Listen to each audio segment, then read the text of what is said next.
విజయబాబు గారు, ఈ రోజు నుంచి అంటే నిన్న అర్ధరాత్రి దాడుల తరువాత పాకిస్తాన్ చేస్తున్నటువంటి ఈ కవ్వింపు చర్యలు కానీ లేకపోతే ప్రార్థనాలయాల్ని టార్గెట్ చేసుకోవడం కానీ ఇవన్నీ చూస్తుంటే ఆపరేషన్ సింధూర్ కంటిన్యూ చేయాల్సినటువంటి అవసరం ఉందా? ఉగ్ర శిబిరాలను పూర్తిగా ఏరివేసేంత వరకు ఇది కొనసాగాల్సిందేనా అంటే ఏం చెప్తారు?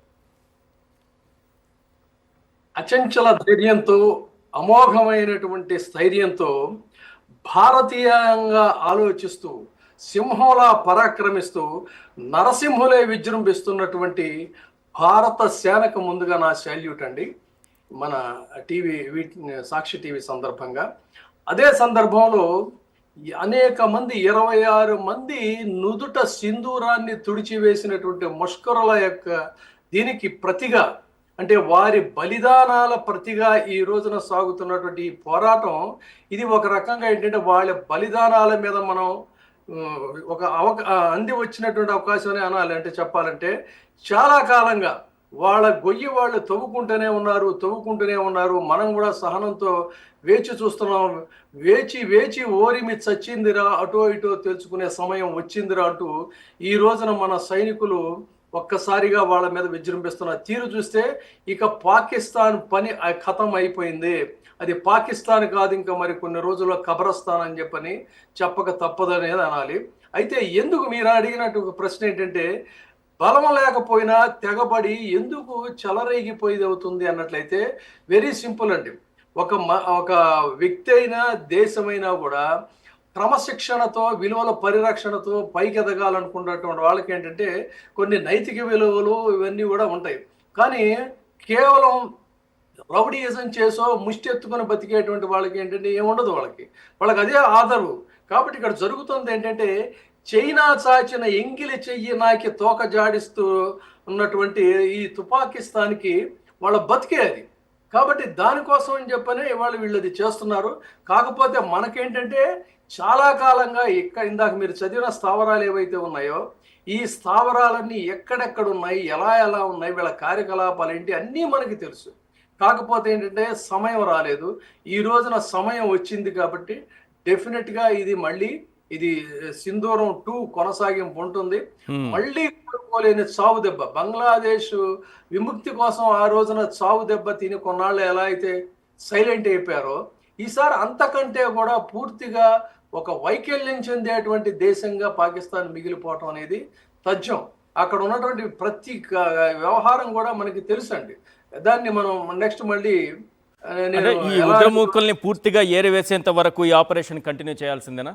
లేదా మనం నిన్న అర్ధరాత్రి చూసాం కదా, 1:05 నుంచి 1:30 వరకు, అక్కడ వరకు జరిగిన ఆ ఆపరేషన్ సింధూర్ అంతటితో అయిపోతే కొత్తగా ఆపరేషన్ సింధూర్ 2.0 లాంటిది స్టార్ట్ చేయాల్సిందేనా?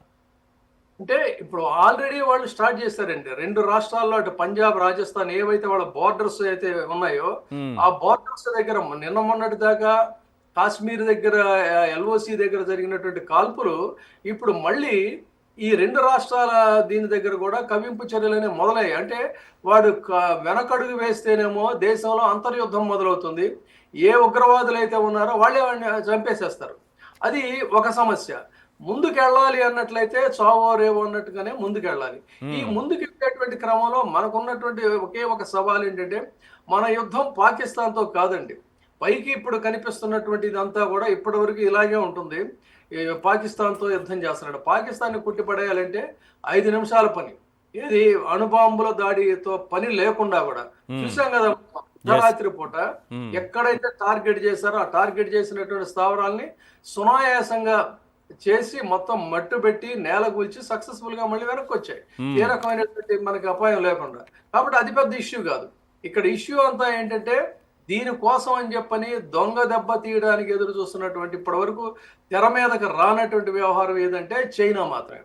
అందుకని నెక్స్ట్ ఏమవుతుందంటే, ఇటు పక్కన ఎప్పుడైతే మనం యుద్ధం ప్రారంభిస్తామో వెంటనే చైనా తన యొక్క వంకర బుద్ధి చూపిస్తూ ఆ చొరబాటు వ్యవహారాలను వాటన్నిటిని కూడా ప్రారంభిస్తుంది.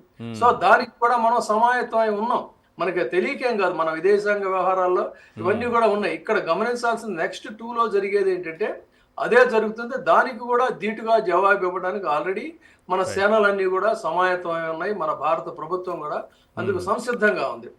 అది ఇక్కడ కాబట్టి వీళ్ళు చేసేటువంటిది ఈరోజు చూసాం మనం, క్షిపణులను గాలిలోనే పేల్చి అవతల పడేశారు. అవును. కాబట్టి వాళ్ళ దగ్గర ఉన్నటువంటి ఆయుధాలన్నీ కూడా ఏంటంటే చైనా నుంచి వచ్చినటువంటి ఆయుధాలు. ఈ రోజు మనకి ఇక్కడే ఒక ఆసక్తికరమైనటువంటి అంశం గమనించాల్సింది ఏంటంటే, మన వాళ్ళంతా ఏదో ట్రంప్ ఏదో మనకి ఏదో వరగబెడతాడు, ట్రంప్ ఆహా ఓహో అని చెప్పి అనుకున్నా కాదండి.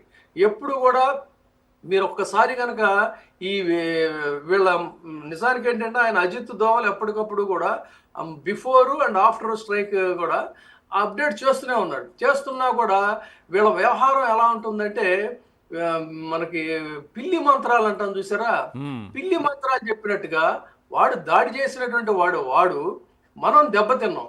అలాంటిది మనం దానికి సమాధానం చెప్తే ఇద్దరిని కూడా కుక్కనే గాడిదని ఒకే గాట కట్టేసినట్టుగా వీళ్ళు వెధవ సూత్రాలన్నీ కూడా మనకి చెప్తున్నారు.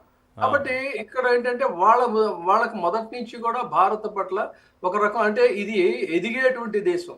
మానవ వనరులు ఎప్పుడూ కూడా ప్రపంచంలో అత్యంత శక్తివంతమైనవి, అవి మనకు పుష్కలంగా ఉన్న దేశం అండి. ఇది ఎదగకూడదు, ఎప్పుడు క్రైసిస్ లో ఉండాలి.